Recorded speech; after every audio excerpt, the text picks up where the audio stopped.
This is the center bay before we started any work on it. There was stuff just thrown in and lots of hay and stuff on the floor. But under all that hay, as you can see right there in the doorway, there is a wooden floor. However, we wanted the wooden floor out of there. We wanted crushed stone. So we took all the boards out.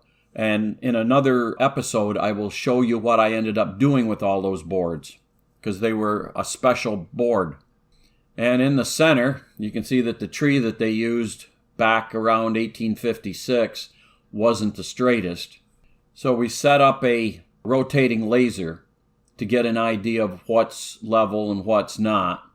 And with all of the stuff out of there, the timbers and everything, that is what the center bay looked like.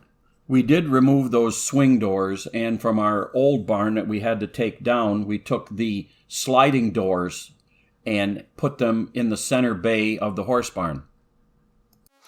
Here we've finished the center bay. We've got it all filled. The last little bit was back here against this wall.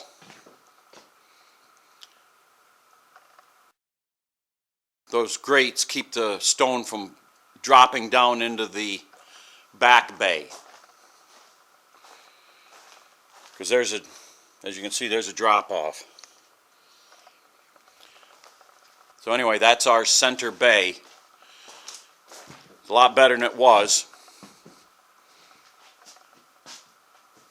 And we can now begin to use it like we're going to use the right-hand bay.